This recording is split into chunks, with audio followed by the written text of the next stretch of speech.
Can y'all number off for me? 1, 2, 3, 4, 5. 6. Okay. I know most of y'all have probably heard of Mardi Gras, and if y'all haven't, y'all probably seen something that represents Mardi Gras, whether you knew it or not.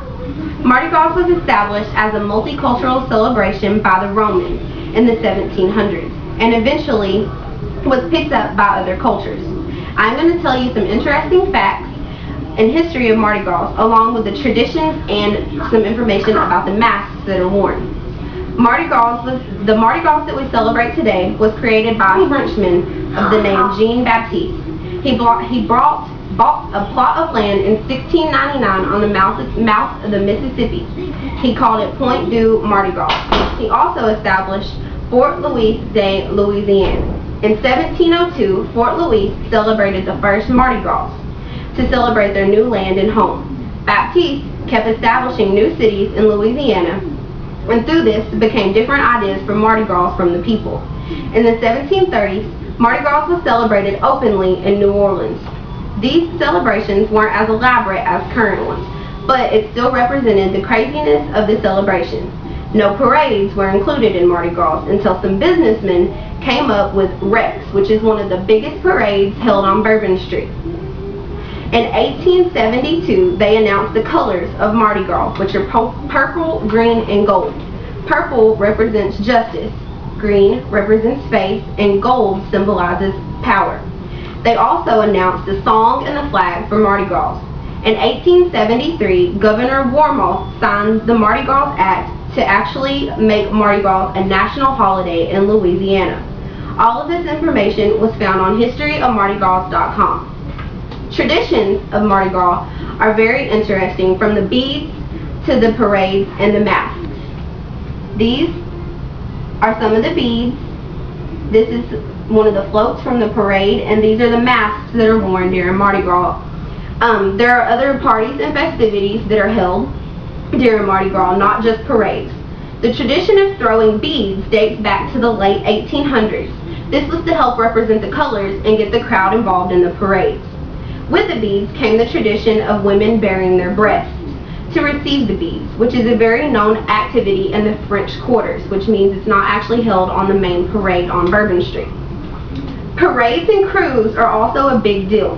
The floats in the parade are extravagant, not like normal parades. You can see on this float that it has masks, it has crazy colors to represent the Mardi Gras. It has actually a logo from a crew, which I'll tell you about in just a second. They have people up on these dancing and singing, and just most of them have costumes on and masks. You can't see their faces or anything.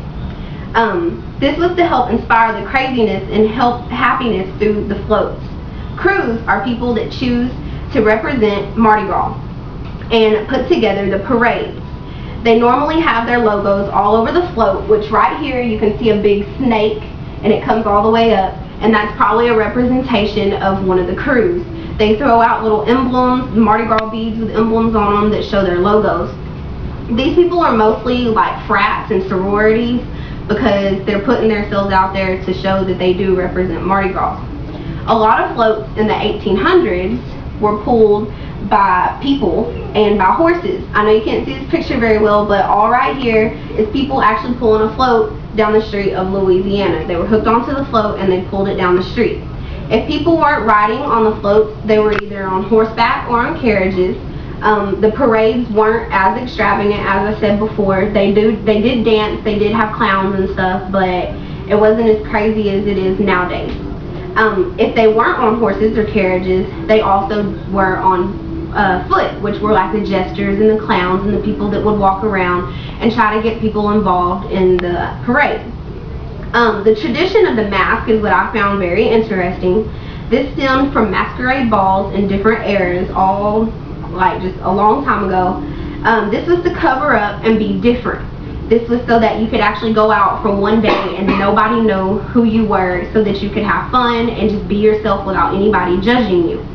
A lot of the kings and queens did this so that they could actually go out and have fun and nobody bothered them. Actors and actresses these days do the same thing. They go to Louisiana, they get masked, they get costumes, and they go out into the crowd and they are actually themselves for one day. This was also to establish a very mysterious type of event throughout the parades. If you didn't know any of these facts before, I hope you found them very interesting. Mardi Gras is also known as Fat Tuesday. It is still a very big celebration that a lot of people celebrate, not just in Louisiana. You can go to clubs, you can go to bars, you can go to big cities, and they also celebrate Mardi Gras themselves. If you found these facts compelling and want to know more, there's a website called MardiGrasDay.com where you can find other facts and history. But you can also find the dates of when the Mardi Gras festivities happen. So, if you feel like it's the end of February and the beginning of March that you want to celebrate Mardi Gras, that's the place to go. Do you have any questions? What were the colors again? Purple, green, and gold. Who established it? The Romans. And where do I find that date for the Mardi Gras? MardiGrasDay.com.